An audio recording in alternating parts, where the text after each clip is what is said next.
I'm so exhausted. That's exactly what my client told me after modifying his resume 44 times for 44 jobs. And if you're constantly spending hours tweaking your resume for every single job, you need to stop because you're wasting your time. But in this video, I'm going to show you exactly how to make small, high-impact tweaks that get recruiters' attention without overcomplicating it. And stay to the end because I'm giving away a free 2-minute tailoring checklist that makes this process even easier. Okay, so let's start with the facts. Nobody needs 50 different versions of their resume. You just need one and a system to tailor it in 2 minutes or less. But here's where most job seekers mess up. Now, I've worked with countless job seekers, first as a recruiter and now as a career coach. And let me tell you, everyone hates tailoring their resume, and I get it, it's annoying. But here's the thing, it's not going away. And let's be real, a tailored resume will always outperform a one-size-fits-all resume. But here's the key difference between doing it the hard way and doing it the smart way. You should not be rewriting your resume from scratch. That's a complete waste of time. Instead, you need one master resume that's 90% ready for every job you apply for. Now the trick, making sure that 99% of the roles you apply for are nearly identical. Now let me be blunt. If one day you're applying for a marketing job and then the next you're applying for a sales job and there may be a project management role after that, you're setting yourself up for chaos. Let's be real for a second. Hiring managers are paranoid about making bad hires. They want someone to hit the ground running. So do you really think that they're going to take a chance on a resume that screams, I don't really know what I want to do? No, they won't. So what actually works? Well, before you even start applying, you need to do this. So I want you to get crystal clear on what type of role you want and why you want it. And then go out of your way to figure out exactly what hiring managers for those roles care about. And armed with that information, you build one master resume. And that's it. It's not about doing more, it's about doing it better. Now, if you feel like you first need to get your master resume in shape, you should go watch this video where I run through the 6 elements every top resume must have. But I need to bust one myth right away. Tailoring your resume should not take any more than a few minutes. Within seconds, recruiters will be scanning to see if these things match what they are looking for. So they're looking at your job title, your years of experience, the sector you work in, the type of company you're working for and its size, the key skills and experience required for the job, and your degree or educational qualifications, although a lot of the time they care less about these if you tick enough of the other boxes. So if you're targeting roles you're actually qualified for, all of these things should already be covered in your master resume. You don't want the recruiter or hiring manager to have too many questions. In fact, they should be able to answer 90% of these questions just by glancing at your resume. So an exercise I do with my clients is simply to run through the job description for the roles they're targeting and ask them these questions. Now, yes, I know it sounds ridiculously simple and basic, but most people overcomplicate things. So for example, I had a client who was a finance director with 20 years of experience working in the banking industry. Now, he told me he had all the experience and had been using AI to match his resume, so couldn't understand why he wasn't getting interviews.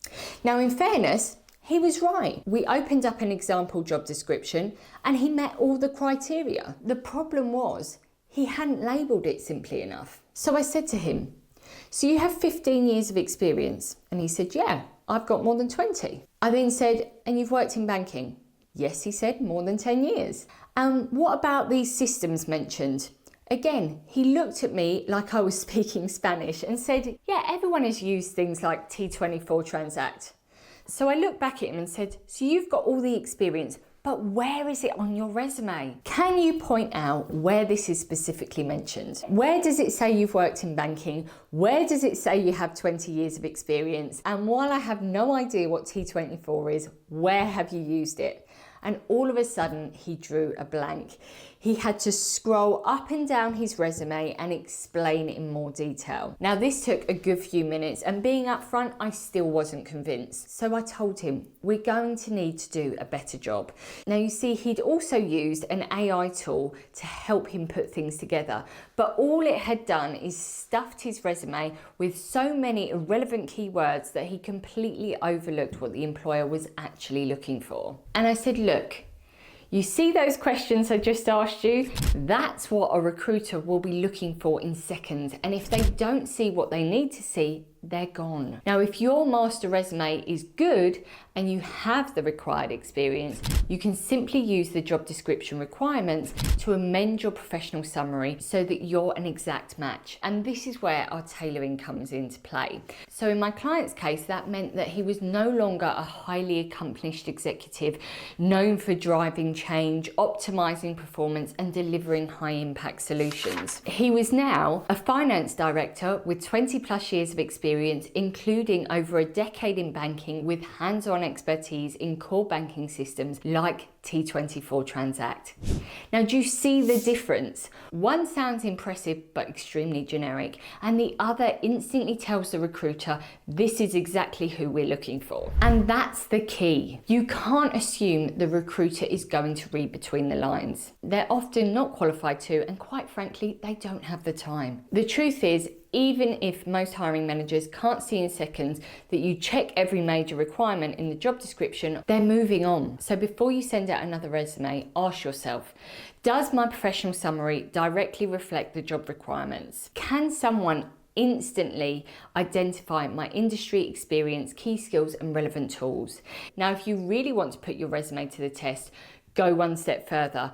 Could a complete stranger or a family friend with zero industry knowledge read your professional summary and immediately see that you meet the requirements? Because if the answer is no, a recruiter scanning hundreds of resumes won't see it either. Okay, so now this should take no time at all. And to be completely transparent about things, if I ever saw someone who nailed this section, I'd just pick up the phone and call them straight away.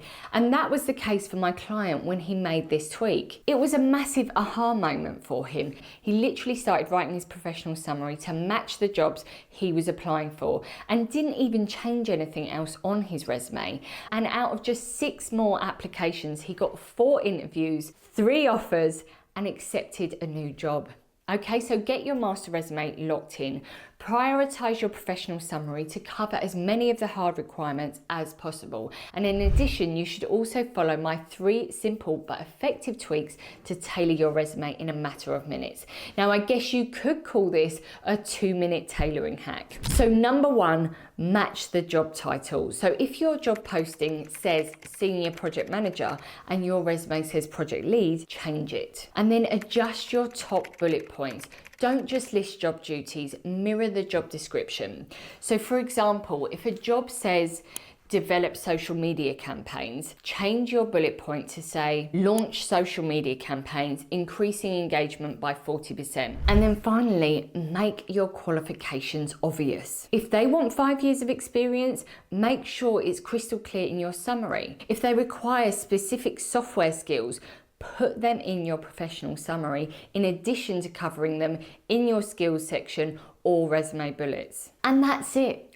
No major rewriting, no overthinking, just smart strategic tweaks. Now, of course, you should always run through my checklist to know if your resume is ready, and that involves using a recruiter's best friend, the Control F test. So before you hit submit, did I match the job title? So go to your keyboard, press Ctrl+F to see where it is on your resume and how many times did it appear. Did I adjust my responsibilities? Ctrl+F. Have you used their terminology? And are my qualifications crystal clear? Ctrl+F. Double check. And if yes, you're good to go. No more guessing, no more overthinking. Now, if you found this video helpful, hit that subscribe button right now because I drop job search and career advice videos every single week. And if you enjoyed this video, you should check out this video where I'll help you get your master resume in place and ready to go. I'll see you there.